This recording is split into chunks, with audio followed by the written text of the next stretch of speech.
갈림길에 있는 종으로 나온 게 오스트랄로피테쿠스예요.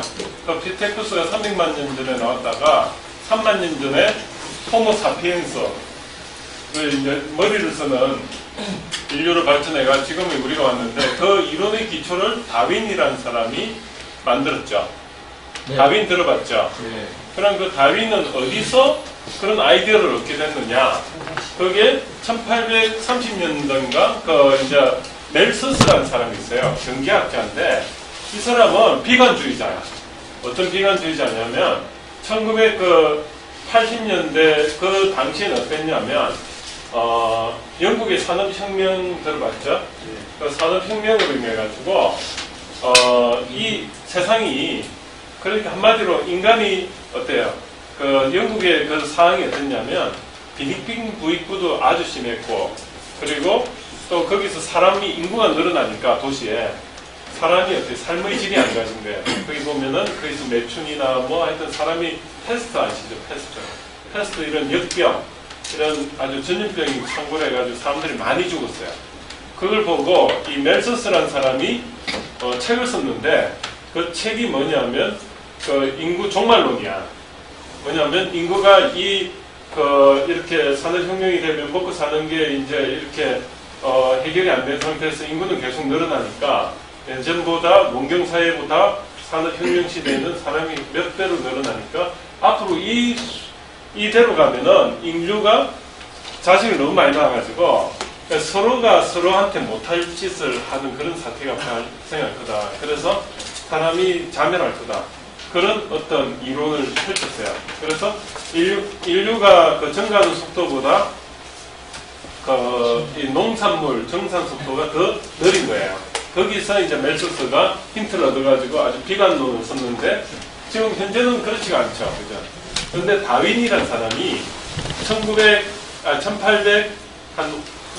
1830년대에 이 멜서스라는 사람 그 당시에 이제 썼던 책을 본 거야. 근데 이 다윈이라는 사람이 보니까 이 멜서스 인구가 이렇게 뭐 증가하면서 나중에 이렇게 그렇게 될 거다. 그래서 거기서 인구 사람 중에 우생학적으로 좀 뛰어난 사람은 살아남을 거고 멜서스가 아닌 사람은 막 삶의 질이 안 좋고 막 잡아먹히고 뭐 이런 상황이 될 거다. 여기에서 인구 증가론과 관련된 여기에서 어떻습니까? 이걸 뭐라고 하죠? 적자생존. 멜서스라는 사람이 처음에 이야기를 한 거예요, 사실은. 근데 그거를 다윈이 차용해가 동물학적으로 적용을 한 거야. 그게 진화론이에요. 그래서 여러분들이 이 어떤 혁신이라는 아이디어가 오는 거는 결국은 뭐냐? 그 사람이 처한 환경, 그리고 자기가 생각했던 그 아이디어들이 결국은 토양이 돼가지고 아이디어가 온다. 그런 게 하나고, 두 번째가 뭐냐면 GPS 아시죠? GPS. 네. 지금의 그 커피숍을 찾는 GPS가 지금 핸드폰에도 보면 우리가 위치 기반으로 해가지고 네이버에 지도 찾기 이런 거 다 하잖아요. 네. 이게 어떻게 온 거냐면 그 1597년에 미국이 소련과 냉전 시대였어요. 그때 소련이 먼저 로켓 쏘아 올린 거 알죠? 스푸트니크 그걸 한 미국보다 한 7, 8년 먼저 쏘아 올렸어요. 제가 태어난 나이가 그 연도가 1969년도인데 그때 아폴로를 미국이 쏘아 올렸잖아요. 그때 저기 달나라 갈 때 제가 태어났어요. 그런데 그 전에 미국이 이제 스푸트니크가 이렇게 발사되는 걸 보고 미국도 자극받아 그때부터 케네디가 이렇게 그 우주 산업을 발전시켜가지고 이제 그렇게 소련을 나중에 이제 달나라는 먼저 미국이 가게 됐는데 그 과정에서 이제 스푸트니크 소련에서 이렇게 인공위성을 딱 쏘아 올렸어. 그러니까 이 전파를 이렇게 이렇게 이제 단파 이렇게 뚜둑뚜둑 하는 이런 전파를 쏘는데 미국에서는 그걸 지켜보고 있는 입장밖에 안 됐어요.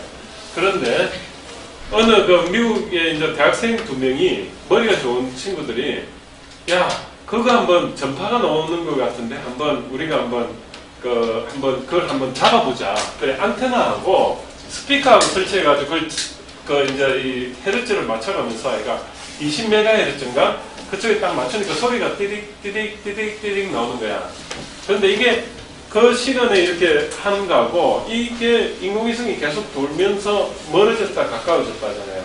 그럼 이 멀어졌을 때는 그 소리가 다르고 가까웠을 때 다르고 그게 그 이제 이 시간이 일정하게 디딕이 아니고 이게 계속 변하는 거야. 그 변하는 원리가 뭐냐면 도플러 효과라는 거예요. 도플러 효과가 보면 기차가 이렇게 올 때하고 갈 때하고 소리가 다른 거 아시죠? 왜냐면 올 때는 어때요? 그 소리가 이렇게 오는 속도하고 초당 340m 오는 거하고 기차가 오는 속도하고 해가지고 올 때 이거 소리는 하고 그 다음 기차가 지나갔을 때 이거 소리 속도가 달라요. 그걸 도플러 효과라는데 이 전파도 똑같은 거야. 인공위성이 도니까 그 전파가 오는데 올 때 그 소리 그 간격하고 지나가고 나서 소리 간격이 다른 이거지. 그걸 이용한 게 뭐죠? 거기 거리를 이렇게 측정을 할 수 있는 하나의 그 인공위성의 그 속도를 측정하면 거리가 나와요. 그거를 응용한 게 그 GPS인 거야. 그래가지고 이 두 명의 그 대학생들에게 이제 그 위에 있는 그 다른 분이 와가지고 그랬다는 거 아니에요. 미국의 그 원자 핵 잠수함을 만들고 있는데 그 걔들이 바닷속에 어디 있는지 모르겠다. 그래서 걔도 좀 찾을 수 있지 않느냐. 그것도 한번 찾아봐라니까 얘들이 또 계산해서 또 찾아내는 거예요.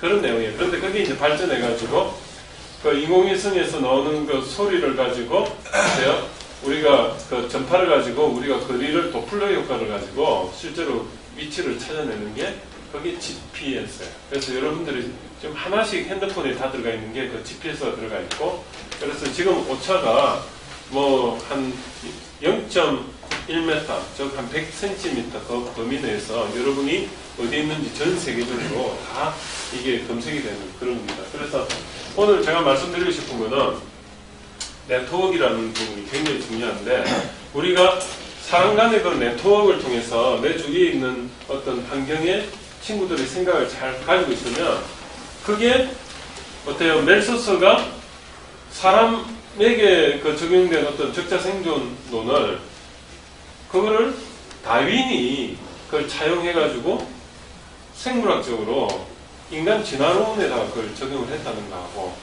아니면 우연찮게 그렇게 막 하다 보니까 발전해가 나중에 GPS까지 나왔다는 거 그런 과정을 보면 여러분들이 그걸 변정법이라고 해요. 뭐냐면 생각의 그 꼬리를 놓지 않고 그걸 계속 이렇게 발전시켜 나가는 거예요. 그거를 뭐라고 하죠? 그 변정법이라고 하는데 불교에서 뭐라고 합니까?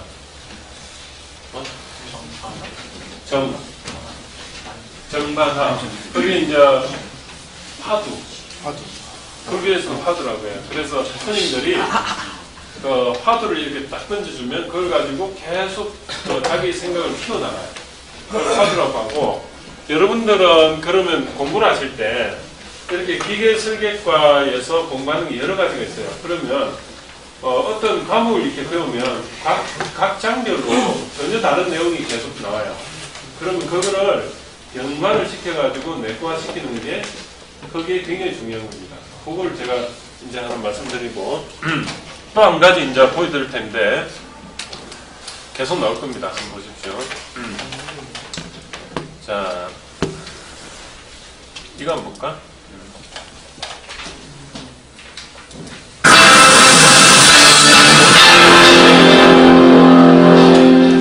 이거는 뭐 안 나와요, 그죠? 안녕하세요. 이것도 나올까?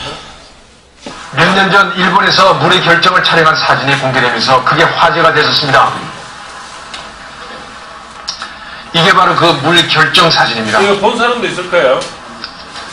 이쪽에는 감사합니다라는 말을 들려줬다고 합니다.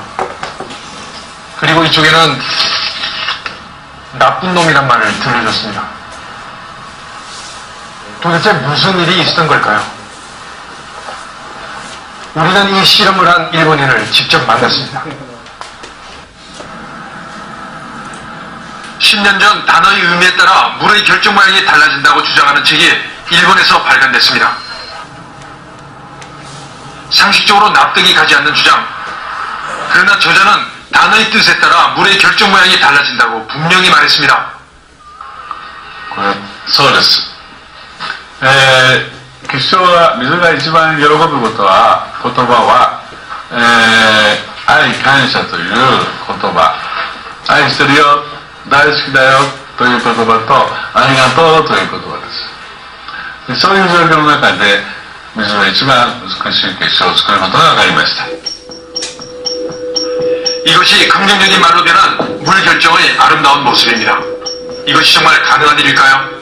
미즈의 いい言葉をかける短いカーロスという実験の変貌です。はい、わかりました。どうぞご案内します。はい。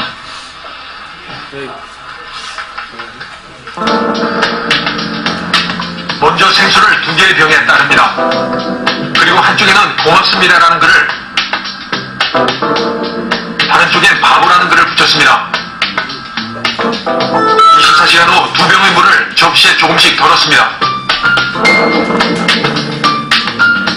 그리고 결정이 생기도록 물을 얼리기 시작합니다.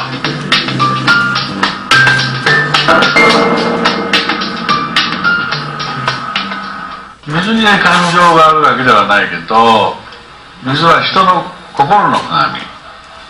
だから細かいこれ水とすると、私がと怒っちゃうと、水もすぐ怒ると。それはそういうことになると。私がいつもニコニコしてれば、水もニコニコしてくれると。そんな感じでしょうかね。こういう形でこれ。접시에 들어둔 물이 다 얼었습니다. 이제 이 얼음을 현미경에 올리고 결정의 모양을 확인하는 일만 남았습니다. 과연 결정의 모양은 달라졌을까요? 먼저 고맙습니다라는 단어에 노출된 물의 결정입니다. 마치 인공적으로 만든 조각품처럼 완벽하게 아름다운 형태를 갖추고 있습니다. 반면 바보라는 쪽의 물은 육각의 형태조차 갖추지 못하고 뭉개졌습니다. 다른 단어로 촬영한 결과도 비슷했습니다. 단지 신기할 따름입니다. 水を含まないものはないんですよね、この世の中に。どんなに硬い鉱物であっても水は多少含まれているわけですね。例えばワインを作るワインメーカーが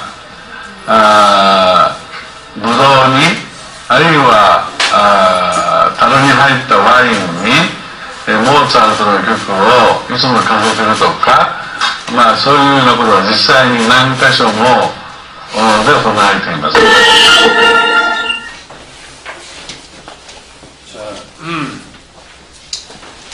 먼저 이 농장의 소들 중에 나이와 체격 조건이 유사한 소들을 골랐습니다. 마지막으로 초음파 기기를 이용해 긍정적인 자극을 받을 소들의 실험 전 육질 등급을 체크해 놓습니다.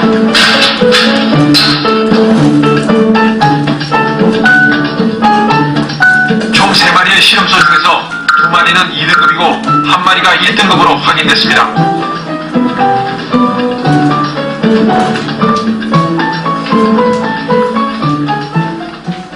앞으로 실험소들에겐 특별히 더 예쁜 말을 해줄 것이고 특별히 엄선된 클래식을 들려줄 겁니다.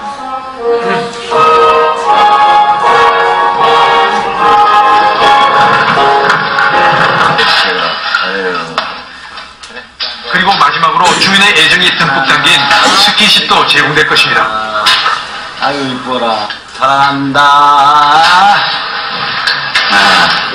부적공팔 사랑할게.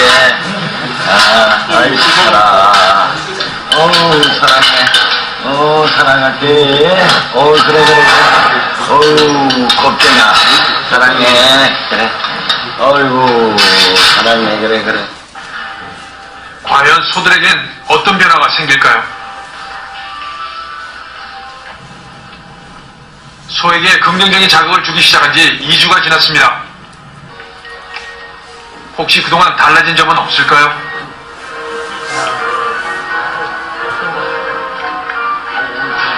온순해진 것 같아. 그리고 마음이 이제 안정되고 솔직히 불안해하지 않고 좀 가만히 이렇게 있잖아. 감상하려고.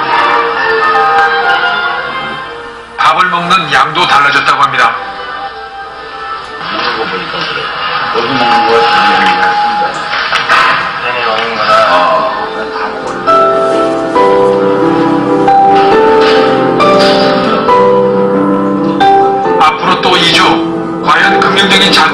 실험소들은 행동뿐만 아니라 육질에서도 변화를 보일까요? 약속했던 한 달이 됐습니다. 실험소들에겐 어떤 변화가 생겼을까요?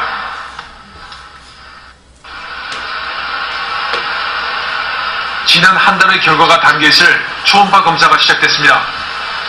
과연 육질에서 변화가 관찰될까요? 11에 5. 이게 11에 5로 바뀌었다고? 원래 1등급이었던 첫 번째 소는 더 좋은 품질의 1등급이 됐습니다. 그럼 2등급 소는 어떻게 됐을까요? 11에 4에 1. 먼저는 12에 3 나왔거든? 근데 지금 11에 4. 1등급이지. 1등급인데 이제 각 올라가는 거죠. 그냥 변화가 있는 거지. 실험 결과 3마리의 실험소 중에서 2마리가 등급이 오르거나 더 좋은 품질로 향상됐습니다. 내가 40년 동안 소질리면서 등급 변화가 있다는 건 굉장히 내가 놀랐어요. 소감 좋죠. 이거 등급 싸움인데. 돈을 더 받는 건데 2등급하고 1등급이 금액이 엄청나게 격차가 있는데 당장 스피커 시설을 해야 되겠죠?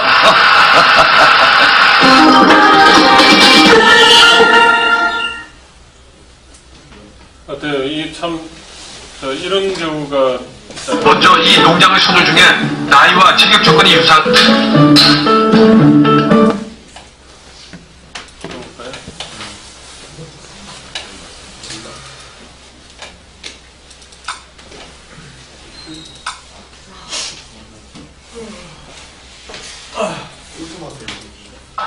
말 한마디로 물의 결정이 변한다는 것을 직접 확인하고 나니 새로운 궁금증이 생겼습니다. 그렇다면 80% 이상이 물로 구성된 술의 긍정적인 말을 들려주면 술맛이 달라질까요? 제일 반응이 좋네요. 아무도 해본 적이 없는 실험. 저희가 직접 해보기로 했습니다. 오늘 저 불금인데 가사 먼저 제조일자가 동일한 소주를 두 그룹으로 나눠 각각 긍정적인 말과 부정적인 말을 들려주기로 했습니다. 최대한 진심을 가득 담아 말을 건넸습니다.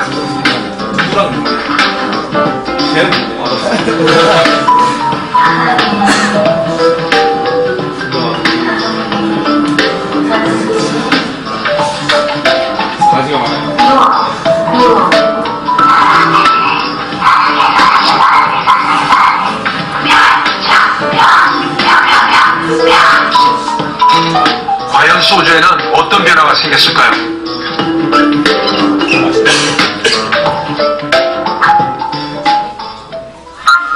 실험용 소주를 들고 일반 시민들에게 시험을 부탁했습니다.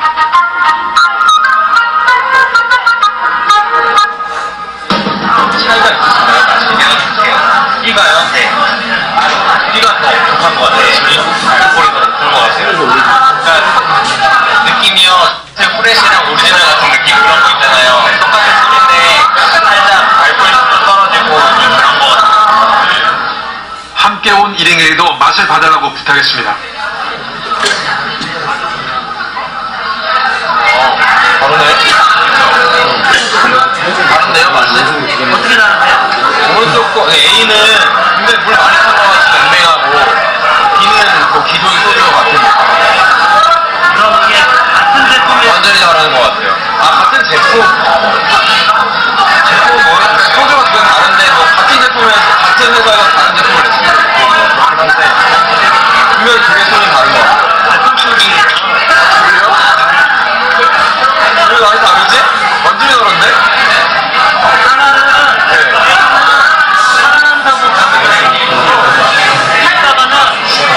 이거라고 얘기했어요. 그래요? 얘하고 독한데?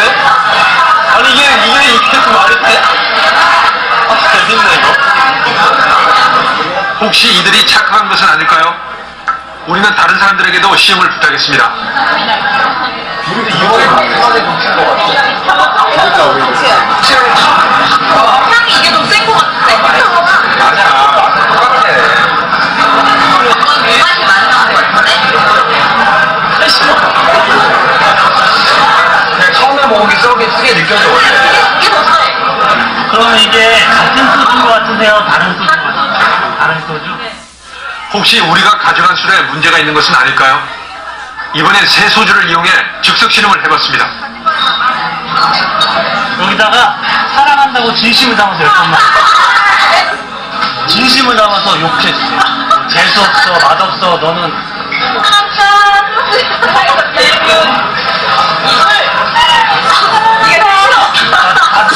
계획 없이 실시된 즉석 실험. 저희도 그 결과가 궁금했습니다. 이번에도 두 잔의 술은 맛이 다를까요?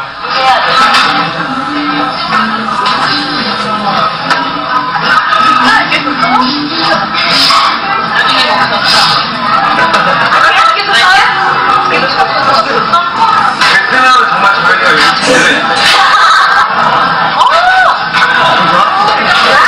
미쳤어.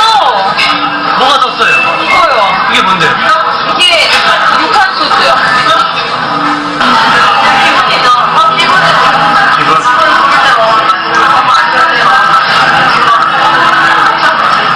그러면은 예를 들어 수만 변한다고 믿으세요? 안 믿으세요? 걸어라. 내가 걸어야지.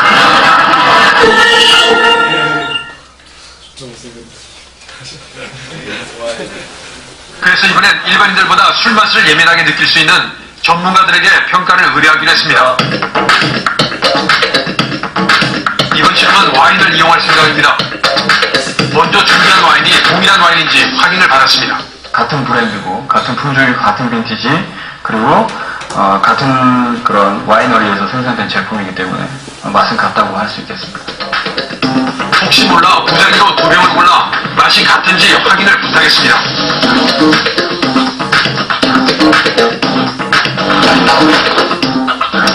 둘 다 같은 와인이 확실합니다. 이제 두 그룹의 와인에 자극을 줄 일만 남았습니다. 앞으로 하루 동안 A그룹에는 미워, 바보 같은 부정적인 말을 들려줄 겁니다. 보면 기분이 나빠. 못됐어. 없어져 버려. 냄새나. 그러나 B그룹엔 사랑해 같은 긍정적인 말을 들려줄 겁니다. 사랑해. 예쁘다. 착하다. 고마워. 과연 와인 맛에도 변화가 일어날까요? 객관적으로 주어진 환경이 똑같은 와인은 맛이 변한다는 것은 있을 수도 없는 일이고요. 그래서 조건을 같이 줬기 때문에 변하더라도 같이 변할 겁니다. 드디어 실험 결과를 확인하는 날입니다. 과연 어떤 결과가 나올까요? 하루 동안 긍정적인 말과 부정적인 말을 들은 와인엔 과연 어떤 변화가 생겼을까? 공정성을 위해 시험이 끝날 때까지 실험 내용을 비밀로 했습니다. 두 잔의 와인을 시음을 하시고 색과 맛과 향을 평가를 하시고 점수를 매겨서 토탈 점수를 합쳐보시기 바랍니다. 진지하게 시험을 하는 학생들, 와인 맛을 놓고 학생들 사이에 토론이 이어집니다. 나는 전체적으로 둘 다 타닝이 맛이 있다? 근데 비교했을 때 A가 조금 더 타닝이 적고 얘가 좀 더. 그래서 타닝이 적어서 향기가 더 많이 느껴지고 당도가 좀 더 느껴져요. 저는 일단 A의 와인은 약간 무겁고 묵직한데 B의 와인은 약간 가볍지만 바디감이 좀 더 훌륭한 와인 같았고 저는 전체적으로 B 와인이 더 좋은 것 같아요. B가 A에 비해서 피니쉬가 길고 향과 맛이 전체적으로 균일되고 인간적이라서 B가 더 좋은 와인이라고 생각합니다. 한참의 토론이 끝나고 학생들은 평가가 마무리됐습니다. B 와인이 맛있다는 의견이 많이 나왔습니다. 이제는 문수환 교수가 시험할 차례입니다. 두 잔의 와인에 대해 어떤 평가가 나올까?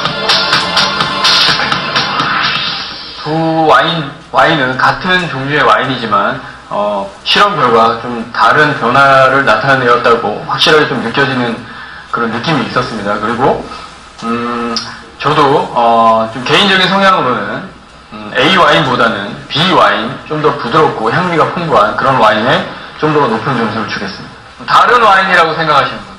학생들 대부분은 두 잔이 다른 와인이라고 생각하고 있었습니다. 자, 이젠 실험 내용을 공개해야겠죠? 네. 사실은 A와 B 와인이 모두 다 동일한 와인입니다. 하지만,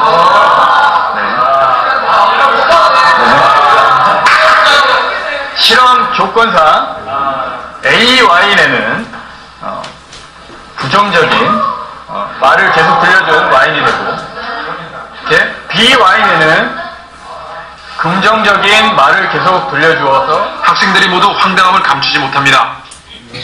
실험해본 소감이 궁금했습니다.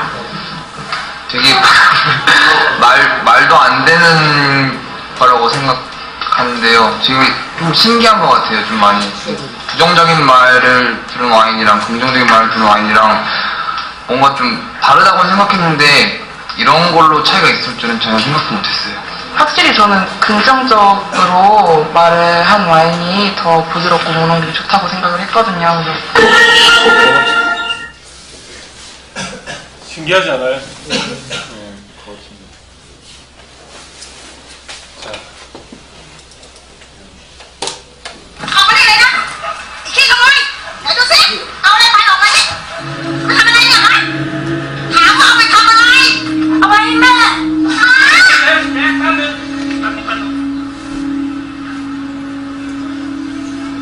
mẹ tôi à?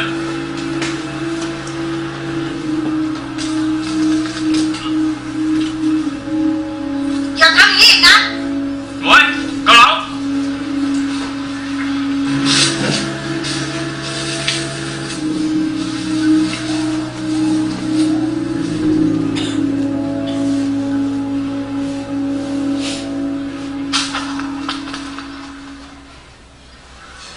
Đó, nàyครับนี่ครับ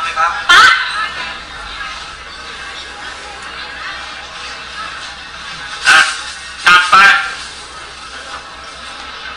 สั่งมาเร็วต่ออะไร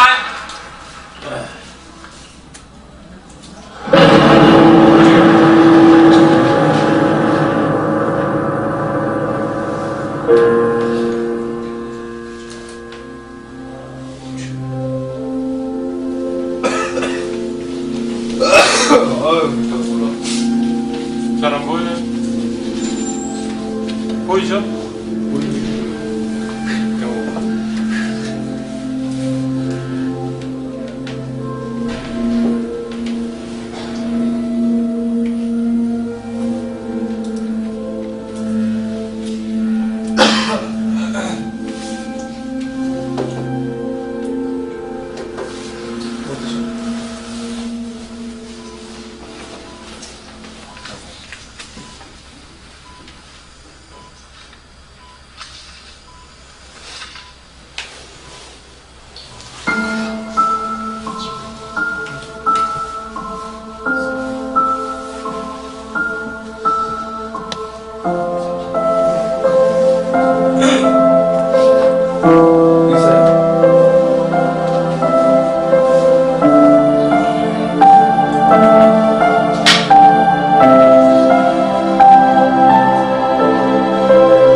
무슨 내용인지 아시겠죠? 아, 그럼요. 예, 이렇게 30년 전에 이제 길거리에서 아버지를 위해서 약봉지를 훔치다가 이제 이렇게 걸렸는데, 그걸 이제 식품 주인이 그걸 이제 대신 갚아주면서 거기 음식까지도 챙겨주는. 근데 그게 이제 30년 후에 본인이 이제 병원에 가가지고 그렇게 이제 사경을 헤매고 병원비가 2,700만 원이 나온 거예요. 태국인데. 그러니까 이제 딸이 그걸 보고 이제 식당을 2,700만 원 갚기 위해서 내놓은 거예요. 그랬는데 자고 일어나서 보니까 그 가격이 전부 다 이제 지불이 돼 있고, 누가 봤나 보니까 30년 전에 도와줬던 그 친구가 병원에 이제 이렇게 의사가 돼가 좋은 일을 하고 있는 거예요. 그래서 여러분들도 오늘 제가 이제 강의를 한번 보면 봅니다. 결국은 이 긍정 커뮤니케이션이라고 저는 오늘은 이야기를 좀 하고 싶은데, 우리가 이제 이거는 공대인으로서 제가 이제 여러분들한테 어떤 이때까지 설계자로서 커뮤니케이션 능력 이런 걸 이제 이야기를 하고 있지만, 결국은 우리가 이런 긍정의 그 마인드를 가지고 커뮤니케이션을 하면 안 되는 게 없어요. 안 되는 게. 우리가 이 말 한마디 있죠. 말 한마디가 에너지예요. 에너지. 제가 이제 이 종교적으로 말하면 성경에 보면 뭐 이렇게 7일 동안에 하나님이 뭐 이렇게 뭐 생겨라 하면은 땅도 생기고 달도 생기고 뭐 다 생기잖아요. 이게 실제적으로 어떤 사관이냐면, 옛날에는 이거를 헬레니즘하고 히브라이즘 사상의 그 대립으로 보는데, 헬레니즘이 뭐죠? 헬레니즘은 그리스 사상이에요. 헤브라이즘은 유대, 기독교, 유대인의 그 사상인데, 우리 세상은요, 지금 보면 헬레니즘적 사상이 뭐냐면, 사물과 영혼은 분리되어 있다. 에너지와 어떤 눈에 보이는 거와 눈에 안 보이는 건 우리는 분리되어 있다는 그런 패러다임을 우리는 가지고 세상을 보고 있어요. 그러다 보니까 이 사물에는 영혼이 없다고 생각해. 실제적으로 그걸 있다고 생각하면 그게 우리는 이상하다고 생각하는 거예요. 그럼 뭐 그런 거죠. 토테미즘적이다, 뭐 아니면 뭐 애니미즘적이다, 뭐 이렇게 하잖아요. 이렇게 뭐 사물에 막 이렇게, 옛날에 우리 선조들 보면 종아수 한 잔 이렇게 딱 놓고 이렇게 기도하고 이러잖아요. 그게 지금의 그 헬레니즘 사상을 보면 이해가 안 되는 거야. 그리스적인 사상. 이 그리스 사상이 뭐냐면, 결국은 그리스는 뭐로 돼 있다. 그리고 이제 뭐 인간의 사상에 대해서 이야기하면서 그런 게 이분법적 사상이에요. 뭐냐면 우리의 정신이나 그런 거하고 이 사물하고 분리가 돼 있고, 이런 것들은, 사물은 영혼이 없다고 생각하는 게 우리의 관점이에요. 그런데 이 유대인들의 이거 헤브라이즘, 히브리어를 쓰는 유대인의 관점 보면 이 안에도 파워가 있는 거야. 내가 말로 이게 힘이 있으라 하면 힘이 있고, 그리고 사랑이 있으라 하면 사랑이 있고, 어때요? 우리가 음식 아까 그 소주 같은 데도 사랑해 하고 이렇게 말을 하면서 이렇게 하니까 진짜 결정이 변하잖아. 그게 히브리적 관점인데, 지금 유대인들이 있잖아요. 그렇게 창의적이고, 그리고 지금 노벨상도 많이 받고 하는 이유가 뭔가? 그 이유를 보니까 유대인들은 그런 사상이 있는 거예요. 뭐냐면, 우리는 그냥 상상을 하면 거기에 뜬구름 잡는다, 이런 생각을 보통 가지고 있는데, 유대인들은요, 상상이 그대로 이루어지리라고 믿고 있어요. 그렇죠? 이런 사물들도 전부 에너지가 있고, 그래서 그 사물들과 대화를 하는 거예요. 그래서 예수님이 이적을 이렇게 행하고 하는 것도 유대인들은 다 믿어. 예수님이 아니고 그 창세기 때 보면 막 이렇게 말도 안 되는 거 있잖아. 이렇게 뭐 구름을 타고 메시아가 내려올 거라고 지금도 믿고 있어. 그 구름을 타고, 그럼 말도 안 되는 걸 믿고 있는데, 우리는 말도 안 되는 생각하는데 실제로 그 사람들은 진지하게 믿고 있잖아. 그런 상상력이 사실은 어떤 창의성의 기반이 됐고, 그 사람들은요, 자 봐요. 옛날엔 소립자 이런 걸 안 믿었어. 뭐냐면 에너지는 빛과 공간이 없이 이렇게 있다가 갑자기 어느 순간에 이게 생겨났다는 거에 대해서 황당하잖아. 그런데 지금 그게 다 증명이 되고 있어요. 오히려. 그래서 생각의 경계를 안 두는 거예요. 이스라엘 민족들은. 그게 성경에도 나와 있고. 그런데 우리는 어떻습니까? 그냥 눈에 보이는 것만 믿고. 그죠? 우리는 눈에 보이는 것만 믿어. 그게 그리스 철학이에요. 뭐냐면, 과학의 기본은 그리스 철학에서 나와요. 증거를 대라. 말로서 이렇게 실천이 있으면 뭐 들어봤지. 막 이렇게 말해가지고 어떤 그 이성적인 생각을 하자. 막 이러면서 눈에 보이는 것만 증거로 돼. 막 그러잖아. 그런데 이 세상은요, 말로서 설명을 못하는 게 더 많다는 거. 그걸 제가 꼭 이야기 드리고 싶어요. 그런 말로서 표현이 안 되고 설명이 안 되지만 뭡니까? 세상 그렇게 돌아가거든. 예를 들어 볼까요? 아까 소주 맛도 그렇고 물 결정도 그렇고 그런 UFO가 이렇게 눈에 나타났다가 갑자기 사라지는 거. 저도 UFO를 봤어. 저도 봤다니까. 그리고 달에서 이렇게 별들이 이렇게 가다가 갑자기 딱 서는 경우도 봤어요. 가다가 딱 서서. 내 어릴 때. 그때는 이렇게 대기가 오염이 안 돼 있고 아주 깨끗하고 시골이었고 부산에 그래서 어릴 때 낮에 저녁에 이렇게 평상이라고 하지. 그 마당 있는 집에 평상이 있으면 그 시골에 가면 평상이라고 하잖아요. 그러니까 나무로 만든 그냥 널판 집. 그 땅도 하늘을 맨날 보고 있으면 이렇게 내가 끝까지 이렇게 보고 있으면 막 이렇게 별들이 있잖아요. 우리로 말로 표현 못하는 그런 광경을 난 몇 번 봤어. 그래서 그걸 보면서 저는 그래요. 뭐냐면 우리가 텔레파시 이런 거 안 믿잖아. 왜냐 안 믿냐? 눈에 안 보이는 건 안 믿는 게 그리스적인 그런 거고 그게 우리나라 이 세계 과학의 그런 기초야. 눈에 안 보이는 거는 안 믿는다. 증거를 대라. 증거가 없으면은 그거는 사실이 아니다.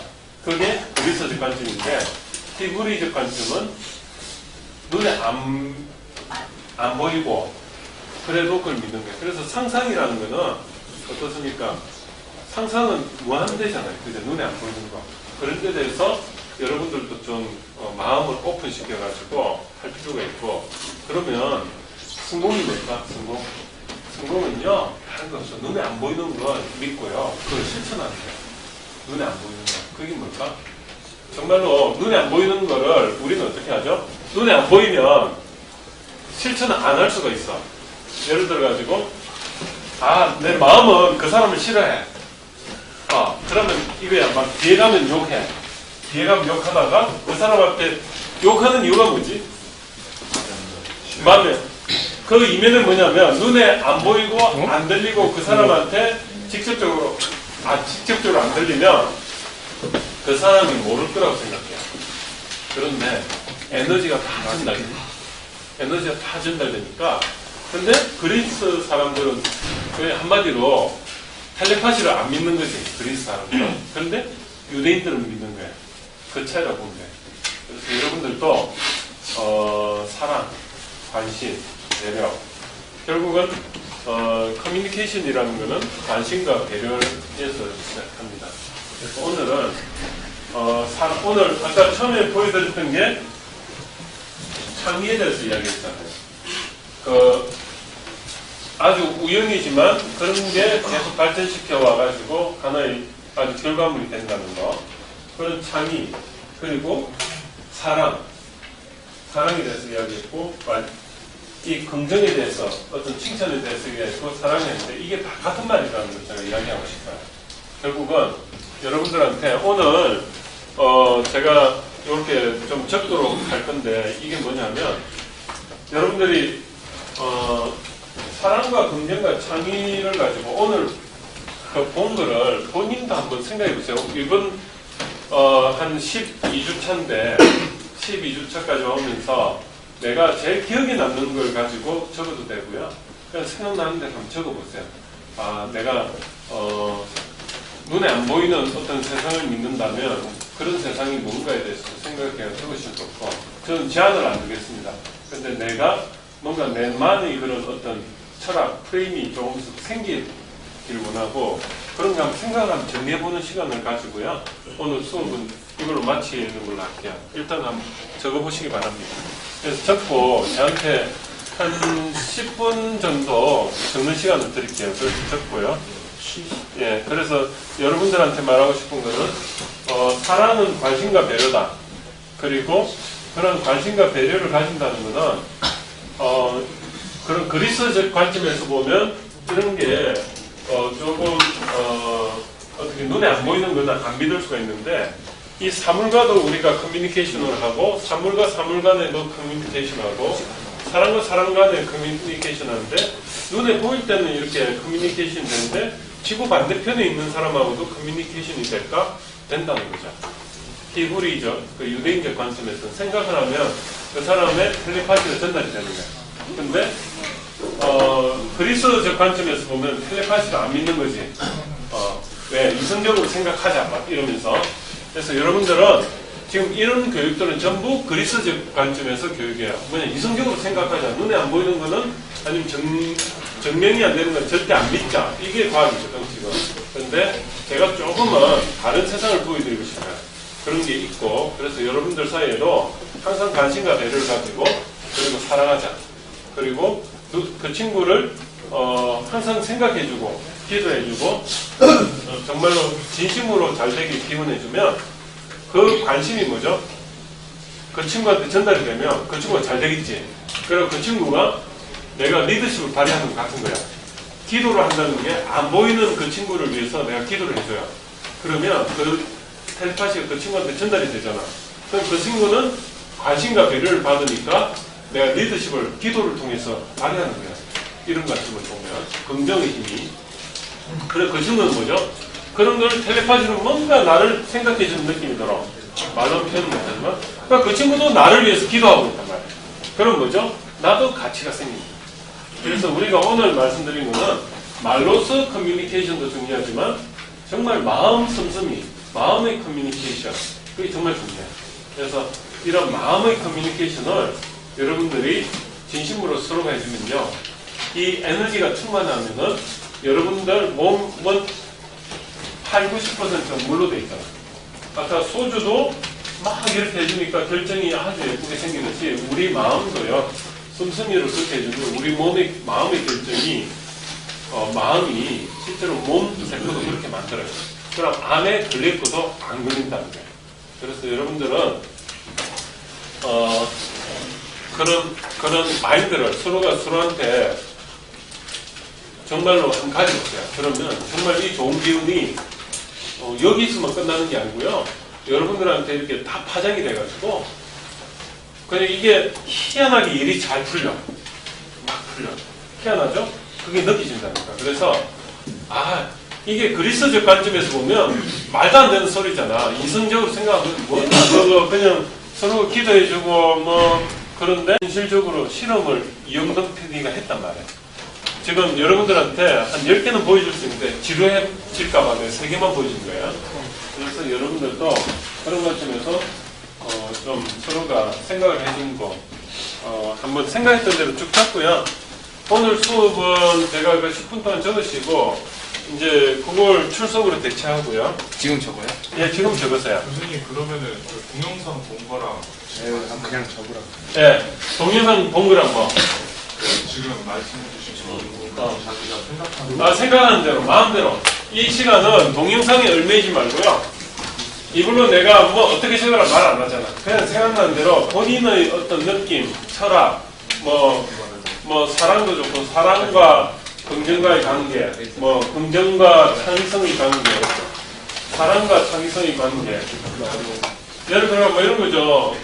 사랑인 관심과 배려인데 세상에 대해서 관심을 가지고 거기에 대해서 배려를 하다 보니까 내가 좋은 아이디어도 많이 나오고 뭐 이런 식으로 풀어가도 되고. 그래서 여러분들이 이런 걸 계속 해보면요, 나만의 인생관이 생기고요, 나만의 어떤 성공관이 생겨요.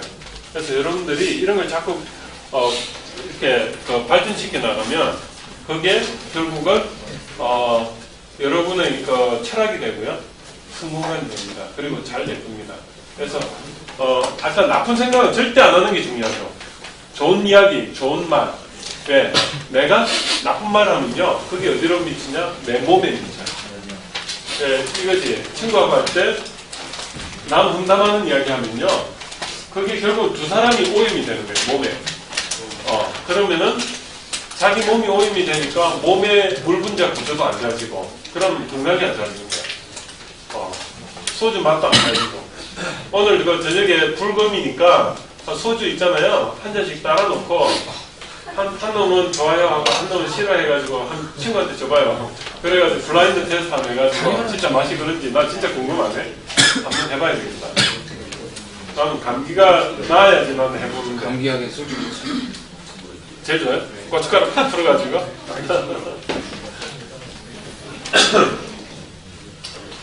그리고 친구가 만약에 누가 한 명이 역경에 당했다. 그러면 이 친구들이 전부 기도 한번 해봐. 기도라는 게 다른 게 종교적인 기도라기보다 그 사람의 진심을 한번 이렇게 잘 되길 한번 서로를 딱 해봐요. 그러면 그 친구가 이게 텔레파시가요. 대단한 거야. 그러면 그 친구가 아주 몸이 안 좋다가도 몸이 좋아져.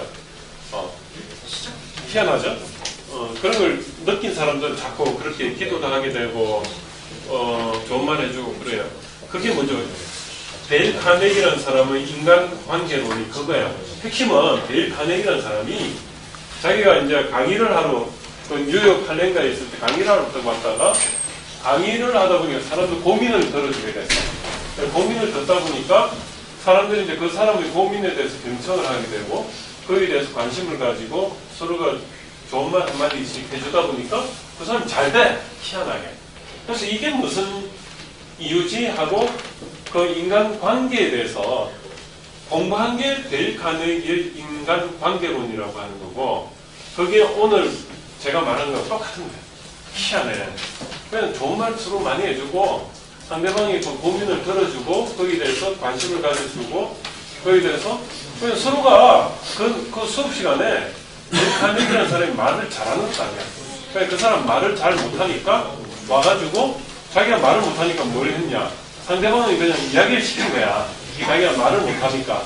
그래서 한 사람씩 이렇게 이야기하세요 했더니 그 사람들이 말이 막 하니까 주위 사람들이 아이고 안 됐네. 거기에 대해서 내가 한번 좀 관심을 가져줄게요. 막 서로 아우 잘 됐으면 좋겠어. 이 말 한마디씩 그냥 강의 시간에 하는 거야. 자기는 강의 하나도 안 하고.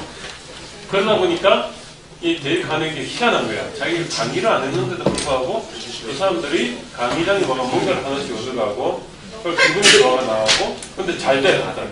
그래 막 사장님도 나오고 그러니까 이제 그게 카네기 교실이 된 거예요. 예, 좀 늦게 왔는데 이때까지 그냥 강의 들었던 거 느낌 있잖아요. 적으면 돼요. 편하게. 네. 아, 다 했어요? 다 했어 벌써? 직장에 있어도 돼요. 예, 오늘 수업은 이걸로 마치겠습니다. 네, 1.5점에.